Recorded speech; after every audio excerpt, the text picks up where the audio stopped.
Hello and welcome to NIAGA Spotlight with me, Tamina Kaushi. NIAGA Spotlight takes us through the week in economic analysis and future affairs. Now, this week on Future Affairs, we will be discussing optimizing workplace well-being.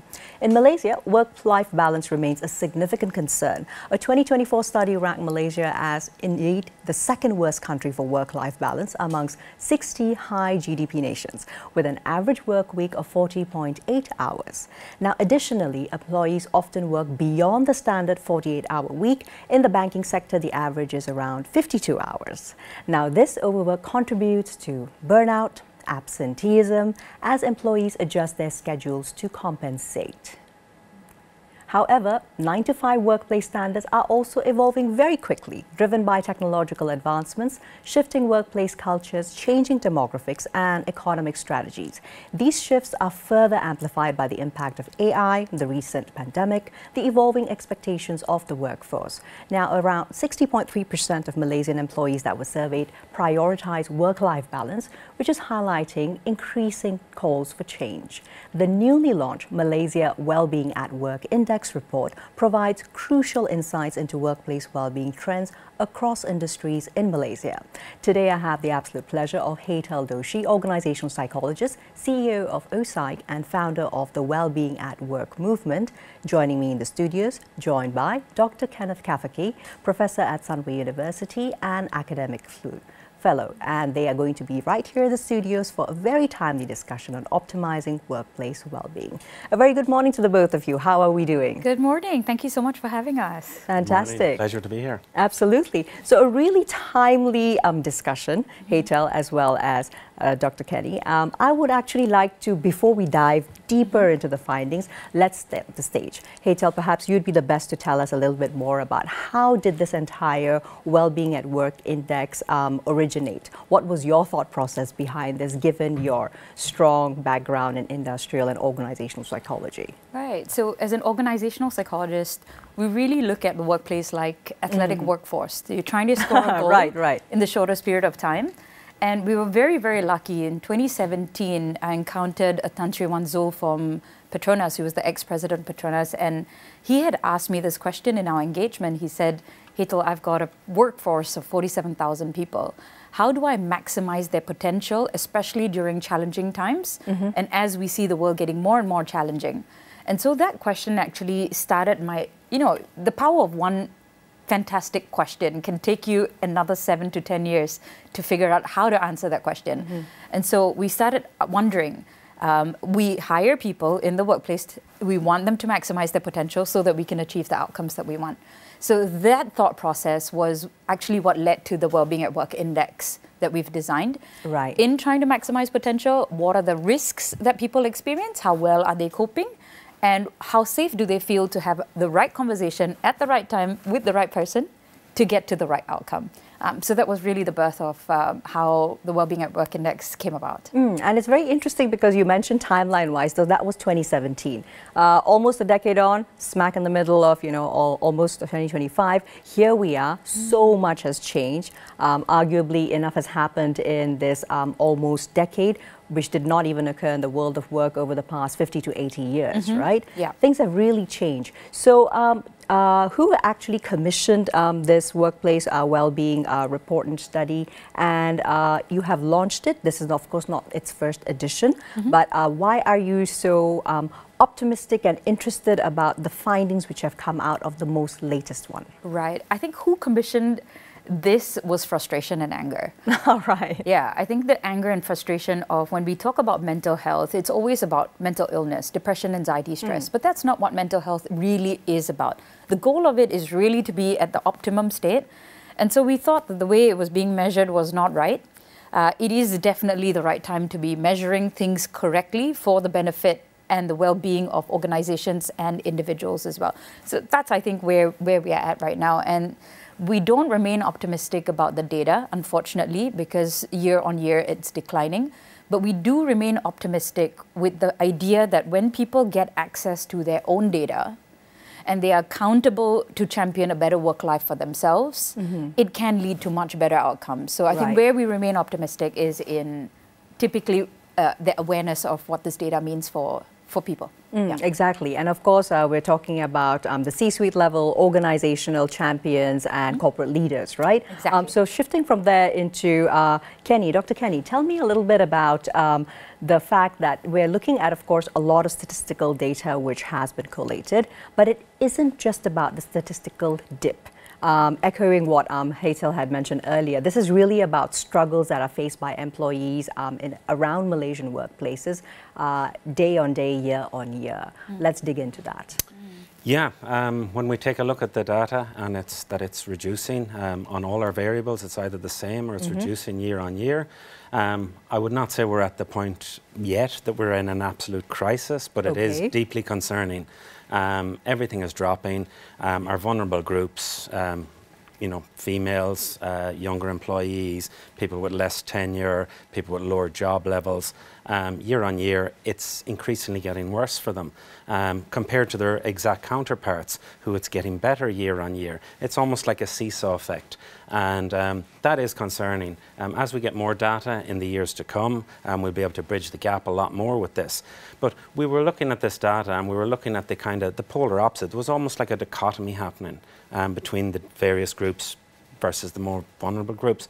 And what we found, we've started talking about, you know, we've had all of these terms in the last number of years, the great resignation, the great burnout, etc. Sure, all these things that come into the pop culture parlance and everybody's buzzing about it for months on end, right? Exactly, exactly. And then we were saying, you know, what could we have some sort of terminology to actually describe what's happening here currently in Malaysia with this data? Right. And we almost simultaneously came up with the term the great disillusionment of work, where people at work, particularly vulnerable groups, what we're talking about, they don't see work as worth it anymore.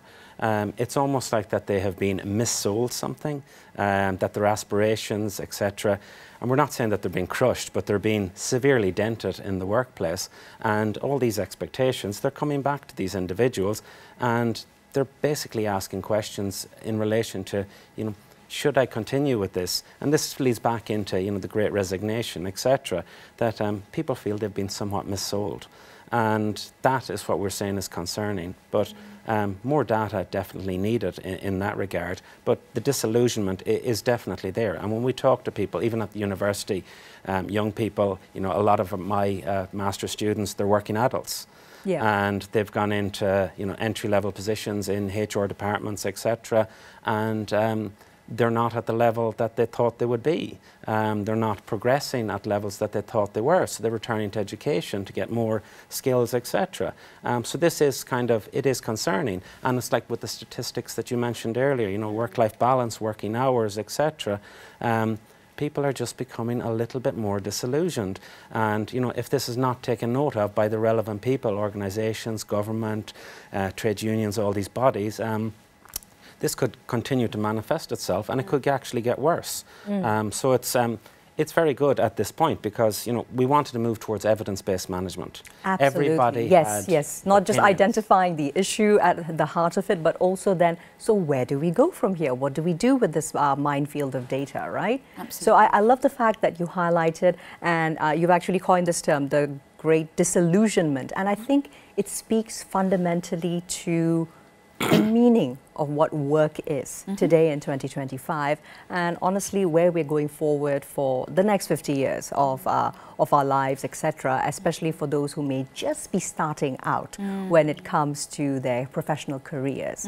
Where do they picture themselves? Very different from somebody in maybe the 70s or even the 90s. Yeah, definitely. Yeah. Okay, so Hazel, from there I'd like to actually dig deeper because also in light of the fact that tomorrow is International Women's Day, 8th of March, 2025. At the same time, the entire month is centered around a lot of conversations, positive as well as insightful, that focus on women. And never more than the fact that women, of course, are an increasing proportion of our workforce. So let's talk about what are some of the gender-related findings that came out from this report. Super interesting stuff, actually, especially being female, right? Yeah. It means so much to me when I look at this data. So when we look at the experience of the exact same job between male counterpart and a female counterpart, so the biggest variance between two people in the exact same job would be, number one, my health, overall health and well-being would be 6% lower than my male counterpart. That's number one, immediately. Okay, off the bat. Off the bat. And when we asked people this, women who looked at their findings, they said, yeah lah, because every time we do work, we take on more stress, we take on more of the demands and the details. And we feel badly for the men, and we immediately want to step in and help them. So we take on more demands, we take on more details. So that's one part of it. Okay, but what I'm actually hearing there is weaponized incompetence. Wow, what? Within the workspace, right? Because, weaponized incompetence. Yes, absolutely. Because when it comes to especially the gender roles and the different ways in which we are encultured and raised from the very time that we are boys and girls, it actually replicates itself in the way in which workplaces also play out. Certain detailed roles, for example, only women are seeing as perhaps being adept at it, being capable of it, and over time it can become habitual. Super interesting. All right. I think so as well, and I think as you're saying that, you also have weaponized competence. So there's some things that the other gender would be very good at, and they would use that to a major advantage as well. The second thing that we're seeing as the biggest variance between male counterparts and female counterparts is in autonomy. Okay. So therefore, because I'm taking on more of a role and wanting to help and nurture and support, I lose my independence, autonomy, and freedom. And what that means for me is then I have less time to really look after what it is that I really, really want, because I'm busy taking care of everyone else that I feel I need to help. And so, yes, it is very painful when we look at a statistic like this. However, what we do when we share this data to female colleagues and we put them all in one room and we show them this data, of course, it starts with, like, you know, the commissioning starts with anger and frustration. Like, why are our lives worse off than a male counterpart? Right, same role possibly. And same role and all of that stuff. At the same time, you cannot outsource, even as women, no matter how much of policy and practice and whatever that we put into place. Right. Unfortunately, I think one of the best things that has happened through a lot of our evidence-based conversations, when we ask them, they say, you know what, Hito, no matter what companies do for us, we need to identify the women who have figured it out in male-dominated countries or circumstances. Or industries, for example. Industries, or even the same role as, you know, that we have right now. Who would have figured out? And so when we look at the data set of women who are thriving in the exact same position as them, we then ask them, what is your weapon? What is your secret to this without compromising anything else in life? So I think the question, a better question then would be, what is it that certain women who preserve their health but also succeed in male-dominated circumstances, what is it that they did that helped them to succeed without compromising their well-being? And very often the answer goes, excellent negotiating skills. Negotiating skills, excellent negotiating skills. Fantastic, because I distinctly remember reading so many corporate reports, etc., that evaluated in general women in the workplace being far poorer with negotiation skills as compared to their male counterparts. Yeah, and when we dig down a little bit deeper, I mean, I can go on for hours, so I won't go into any further detail. When we dig down a little bit deeper, the reason why we negotiate poorly is because we have 6% lower self-esteem than our male counterpart. Right. So it first starts with all the doubts that we have of whether we are good enough and whether we will be liked when we say what we want to say. And that in itself is the first barrier of entry or exit of our voice. Then the negotiation may or may not take place. So we sometimes silence that and just say, you know what, forget about it, let me just take it on. So that's a very, very interesting finding based out of conversations that we've had with women. I think it's very valuable, because what we're actually being able to identify right now is looking at the structural conditions which create this sort of a maelstrom in the workplace. It is a little bit of a quiet storm, because unless you're asking those right targeted questions, you're probably not going to be able to scratch much below the surface, right? Well said with the quiet storm. And the structural thing is really internal as well. It's not just external. I think there's a lot of correct. I wanted to actually quickly highlight an interesting statistic that, of course, came from a vast-scale study across 250 organizations in America recently, where it was actually discovered that about 76% of high-performing women reportedly received negative feedback from their managers, supervisors. Only 2% of high-performing men receive the same. So it's speaking a lot about, you know, these inherent complex subconscious as well as conscious biases, which then could perhaps lead to talent frustration for those who are already doing well, but at the same time are placed under comparatively unfair pressure in comparison to their male compatriots. Yeah, interesting points. Yes, Dr. Kenny, anything to add to that? Absolutely. It's about, like what you were saying, it's about championing the success stories, and there are huge success stories. And then, you know, a lot of experimentation has come out of the States, and even in doing performance appraisals, etc., if you put them gender blind, what you would see in the statistics that you gave, they would be completely alleviated. And it's just going to show that it's these subconscious or maybe even conscious biases that people have, that perhaps in male-dominated societies, that it's, you know, females should be seen as more humble. And we need to challenge these assumptions, because if you see, you know, all research coming out of engineering, which is now seeing a huge growth in female participation. That's right, STEM-related professions. Exactly. They're seeing no difference in success rates.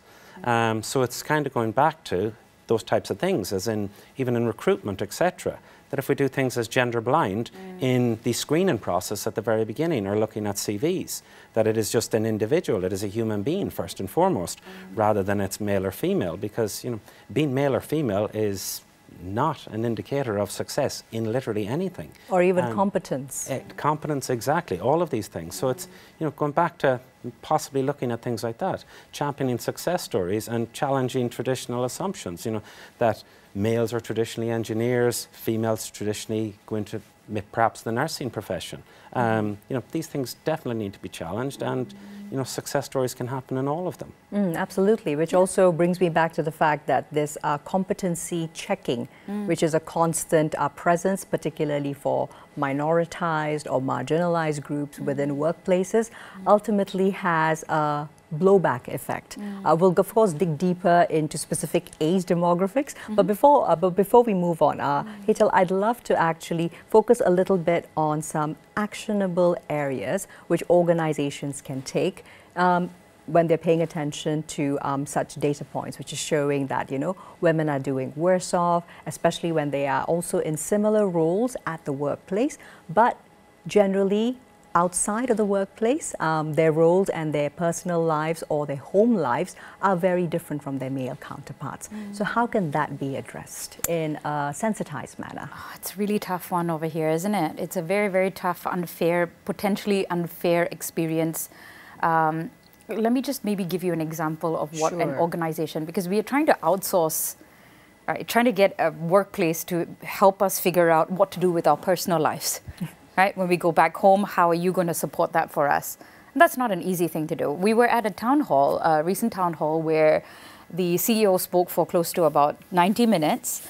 And the only one time where everybody stood up and clapped was when the CEO mentioned that, and we will also have a nursery within the building in the next 1 year, where all employees will have access to being able to put their kids over here in the nursery, and we're hoping to have a primary school. So only one time everybody clapped, and male, female, everybody stood up and started clapping. Okay. Right? So that obviously is very, very important, that now it's not just that you take care of us outside when we leave the organization, but help us put this within the organization so I can see my kid. Because it's very unsafe to leave the kids around somewhere else in somebody else's hands. Sure, sure, given the lack of, you know, childcare infrastructure. So I'm just going to intervene over there, because ultimately I think the focus is moving quite quickly into employees themselves recognizing that it's about parental or family-friendly policies. Absolutely. Not just for the women in the workplace in one block and, oh, let's not look at the men at all. Yeah. Right. So Thank you for that, Hetal. Interesting though. I'm sorry for that, but let's just go into a very quick break, and we'll be back right after that with the rest of NIAGA Spotlight and this interview focusing on optimizing workplace well-being.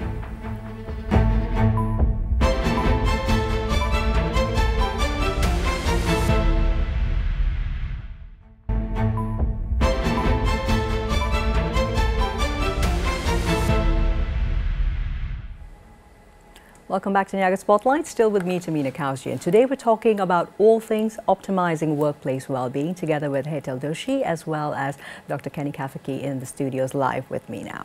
So let's move along into talking about some other workplace groups which are traditionally either minoritized, not paid too much of attention to, or perhaps even ignored a little bit, right? Dr. Kenny, I'd love to ask you about looking at Gen Z workers as a block. What were some interesting, maybe even unexpected insights or things which you have actually been noticing as a trajectory but were then confirmed and validated by the research findings for Gen Z workers? Yeah, jumping straight into the data, 3 of the biggest data points that we had were had 20% variance over their counterparts. It was a meaning of work. Younger generation, in terms of meaning of work, they want to do something that they consider very valuable to society. It's not just, you know, chasing the almighty dollar anymore. They want to do something meaningful with their life, and that came out as huge. Other things, role clarity, and when they enter into our workforce, they just enter in as a number in a lot of cases, an employment number, and that there's an individual behind that, and what are they there actually to do? Vague, you know, job descriptions, etc., that people get. They're there to help, to assist, etc., but it's not giving them enough clarity as into what they're actually doing. And, you know, one of the worst things we can ever do is not allow somebody to win. And role clarity provides a goal for people. It provides an end point. I always go back to the analogy, you would never start a running race if you didn't know how long it was going to be. Definitely not. You would not do that. That's so true. And it's, you know, allowing this win. And then other things then, you know, job satisfaction. And job satisfaction is huge. They're not getting the job satisfaction because the meaning of work and role clarity are somewhat vague. And, you know, this is huge. This manifests itself across the board. But like if you even look back in traditional research, you know, there's this digital nomad view of younger employees, that they're job hop, that they do all of these things. But when we go back to research, it's the exact same thing. They look for 2 things. They look for job security and they look for a decent wage. And those 2 things have, in a lot of cases, been taken away. We cannot, as you know, economies have changed, businesses have changed, we cannot afford to allow people job security anymore. And wages, unfortunately, Malaysia does have, for younger generations, lots of wage stagnation, which is leading to people, you know, brain drain, etc. We see this across the board. We see this in the nursing profession, even recently in the newspapers, all over media, that because of a nurse shortage of young people entering the nursing profession. Sure, and not because qualifications are reducing, but because people are going to different countries, perhaps, with to Singapore, with a currency exchange. Dubai, absolutely. all of these places. And that is causing a problem. And the solution to it, increase their working hours, which may be a short-term solution, but it'll perpetuate the problem. Deeply counterintuitive. Exactly, it'll perpetuate it going forward. And it's just understanding this from, you know, young people. They're not totally different. They have the same kind of goals and aspirations that we had. This is not a generational thing. You know, people do want decent work, they want good wages, and they want some semblance of job security. And you know, that has not changed, and that will not change. As we go forward in 20 years' time, if they're having the same generational conversations, you know, I can't guarantee it, but I would predict that people would ask for, they'd look for or aspire towards the exact same things. Absolutely. So never mind 2030, what about 2050, right? But speaking of something a little more current, and I really want to mention this because it's had a bit of a resurgence. Not a new concept actually, but something which is all the rage amongst Gen Z on TikTok, which is micro-retirement. Now this was actually something that was written about by Timothy Ferriss in his 2007 book, The 4-Hour Workweek. So basically it hinges around the fact that increasingly Gen Z, they are taking up to year-long sabbaticals from work after having worked a stretch of maybe 2 or 3 years in order to pursue their hobbies, travel, other passions, etc. So any thoughts on the revival or the resurgence or this deep interest right now, or as a way to combat burnout and stress in the workplace? Yeah, and well, just to echo what you said there, it goes back to, you know, this micro-retirement. It goes back to wage security. So they don't see the financial, because of what we spoke about, wage stagnation, so that if they kind of project themselves through their entire career towards retirement, they don't see that they're going to have the same benefits. So live for today or for the next year? Well, maybe not just live for today, but, you know, and you still have the relative youth and health to go back to work again. Yeah, you know, live while you're still young. You know, there's nothing wrong with taking that sabbatical, that kind of micro-retirement kind of way of doing things. That's all fine. But it's just to understand, you know, come back to organisations, etc. You know, you got to give them a reason to stay. You got to give them a reason to not do that. And it goes back to, you know, meaning of work, etc. You know, making work worth it. You know, at Sunway University, we teach our HR students, you know, with the CIPD, it's about championing better work and better working lives. And a lot of them, they kind of feel a little bit alienated from this, and you know, they're voting with their feet. Whether it's doing exactly what you said, micro-retirement, or they're job hopping, etc. You know, this is the message they're receiving. We're sending them a signal, and that's what they're receiving, and they're acting upon it. And you know, we can get into criticism of it, etc. But you know, to me, it's a little bit like fighting the tide, coming in and out. You're not going to win that battle. Very true. They have a different mentality. They have a different way of looking at it. You know, they're changing it. They will change the workplace, whether we like it or not. Sure, they've already overtaken boomers proportionally in the workplace around the world for the first time in 2025. So, Hetal, looking at different dimensions of the intersectionality of Gen Z's challenges, what are your thoughts around how, what metrics or what placements can workplaces have so that actually they are responding to the feedback that is coming out from what's going to make up a larger proportion of their workforce than ever, but at the same time looking at the specific challenges, digital fluency, there's a lot of heightened societal expectations, but also economic instability. All of this as a whole does not seem like it's an opportunity for employers or organizations, but tell me some thoughts from your space. I think there's a huge, I don't know if I can call it a great distraction. Okay. Right? It's a great distraction because, yes, micro-retirement without macro work, I mean, I don't understand it. Yes, Tim Ferriss wrote the book. It's a 4-hour work week. But he designed it. It made sense for him and it worked out for him. So I would say that for all organizations out there, and I've seen so many organizations giving in to management trainees, people coming in who are new and fresh. The more you give in doesn't mean the higher the success rate. It does not mean that if you give them what they want, that they're going to give you what you need. Or that there's traction and they're going to come back beyond 6 months. Not at all. Even, never mind a year. No, the whole idea that if you give them what they want equals to they will give me what I want does not exist. We were looking for a role the other day, and it's data and dashboard. 40 candidates applied. 39 of them did not last in any of the 2 to 3 organizations that they were with for more than 6 to 7 months. Right? So well-being for who really? Well-being for what? And well-being why? So I would say for any organization, yes, it might be difficult to fight the tide. Yes, they might say that this is what they want. But as an organization, you need to decide what it is that you really, really want. I think Netflix, you know, apologies if this is any compete whatsoever, but Netflix did it really well. They were very clear about what it is that they really wanted. Okay. And they designed the entire movement of hiring towards being able to score that goal for themselves. And interestingly, the younger generation, they sign up for boot camps, they sign up for HIT, you know, like the most torturous kind of experiences. Sure. We never used to do that before. So they do enjoy, I'm not saying torture, but they do enjoy hard work, they do enjoy hard labor, they do enjoy a great challenge. Different perspectives, I would say make new it skills. even harder for them and you know, funnel in the top 5–10% that would be able to do that and make, you know, maybe you can't fight an ocean, but make your organization like a river, like make sure that your guiding principles are in that direction and get the right people to be able to fulfill it. Less doesn't mean worse. Get less, but get great ones and pay them super duper well and make the others say, I wish I could join that, because that will be worth it, effort versus reward. People will get paid so much more to be able to do a great job.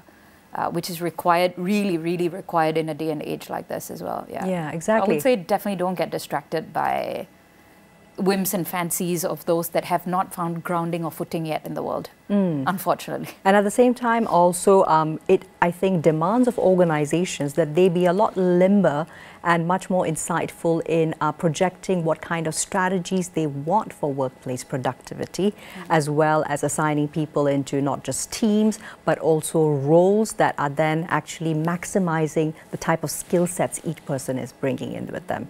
So great, quantity over quality, but also pay them really well. So I'm pretty sure Gen Z would resonate with that. So from there, moving on, Dr. Kenny, I'd like to ask you, expanding a little bit on what Hatel just mentioned, the fact that it's really difficult to find employees in general these days who have any length of tenure at organizations. So what are some ways in which organizations can better approach lending a sense of belonging and identity, and also workplace cohesion, seeing that now you're going to have a significant majority in your workplace who are less tenured workers? Yeah, and like the stats you said at the beginning, etc., that perpetuates this. It's probably, what organizations can do is to understand boomerang employment. And boomerang employment has huge benefits across the board. If your employees, like Hatel said there, her example, 7 months, or even that could go up to 2 years, and then back to micro-retirement, etc. But it's to open the door for those people so that they don't have to essentially leave the organisation, that there's actually an opportunity to come back to the organisation because they're going to do it anyway. We go back to in HR, you develop people so that they can leave. They're human capital, but you treat them so that they don't want to leave. But if society, etc., is suggesting, micro-retirement, embrace that fact and leave the door open for these people to come back. Because these experiences, they become back more worldly, they might have taken up employment elsewhere, even on a part-time basis, travelled the world. They will come back with some skills, etc. They'll come back possibly a more rounded individual, and they potentially will come back with the grass is not always greener approach, that they can be actually a source of retention for your other employees, that they have had an experience elsewhere, and that you left on good terms, people fulfilled the requirements, they came back. Because if we look at the statistics now, in terms of employment, an individual entering the labour force, it's up to 17 careers, over 17 different jobs over their entire career. So job hopping, don't particularly like the word, but people are going to move. They're more transient. The world career is a lot sampling more global. Per se. Sorry? Career sampling almost. Exactly. 17 is an incredible number. Getting over just more one experience lifespan. elsewhere. But to me, that does increase human capital. Just because you have a degree or a master's in one particular area and then you move into another area for a year, 18 months, whatever, you can always leverage on those skills. But it's about maximizing the skills that an individual has for the time that you have them. And it's not to get afraid about it. They're going to leave anyway. So it's about maximizing the potential while you have it, embracing the fact that they're going to leave, don't bring resentment into the argument, and potentially, if that was a good employee, leave the door open. That will, that will benefit everyone. That will benefit. So really getting, I think, used to the idea of talent circulation rather than feeling either that you have lost completely people that you have invested some resources into, but seeing it as, oh, it's possible that they might just come back. So from there, Hatel, I'd actually love to perhaps touch on a dimension that may not really be covered yet for the Malaysia or even the ASEAN market. We're quite often talking so much about youth, and not without fault, Our average age demographic is around 30.5 years of age, but at the same time, we're also an aging society. And data points are actually showing that this year in 2025, we can expect upwards of 13 to even 15% of retirees re-entering the workforce. Now, these would also then technically qualify under not just the Great Retiree Return as a block, but also workers with less tenure. So what do you have as some initial ideas about how workplaces can embrace the fact that older workers, retirees, perhaps many of them even also women, now want to come back into the workforce, and integrating them instead of losing too much of sleep over Gen Z who may want to go on a career transitioning path? Right. So super interesting. Whenever we run these conversations with organizations, we ask people, what is it that you really want? Majority of them say, I want to retire. Okay. Right. Now, when they hit that moment in time, that 1 year before where they have to retire or they're coming up to retirement, they start then panicking. They're saying, is this what I really want? And when they do retire, they say, what do I do with all this time and this freedom? And once they taste that freedom does not feel that sweet, that's when typically they say, take me back. You know, let me contribute back to the world again, because this is really what life is about. And one of the organizations that we work with has done this really well. As you grow older and beyond the 60, 65, 70 brain frame, you have something called crystallized intelligence. It's not technical knowledge that you're out for, it's wisdom. And this is just such a beautiful thing to have. You know, when you have an older person there, they've gone through so much. And because it is not forced labor, they want to be there. They come in with so much of a nurturing experience, wisdom. They're like, you know what, if you're struggling dealing with a board meeting, let me be there, let me support, let me facilitate a better conversation. And so when they come in, they have a certain position called advisors. Okay. Yeah, advisors or wise women and wise men that you can go and have a chat with. So in other words, they're doing a lot of work, but they're really filling that, I think, mentorship gap, which quite often everybody at the C-suite level is probably too busy to... Exactly. I have no time to deal with this, but these are the people who really enjoy that experience right now. And they do a phenomenal job at it. They do a beyond phenomenal job at it. And they often do a better job than what they did in the past, just in the last year of work, Because then they would have most likely been in those C-suite managerial roles, very, very occupied. With a lot more time, patience, wisdom, the calling is different. Before then it was a job, now it's a calling. So the way they behave and the way they show up is incredibly different and very peaceful, really. You need that in life. Exactly. So as we're closing out the discussion, Hetal as well as Kenny, I'd just like a couple of main takeaways.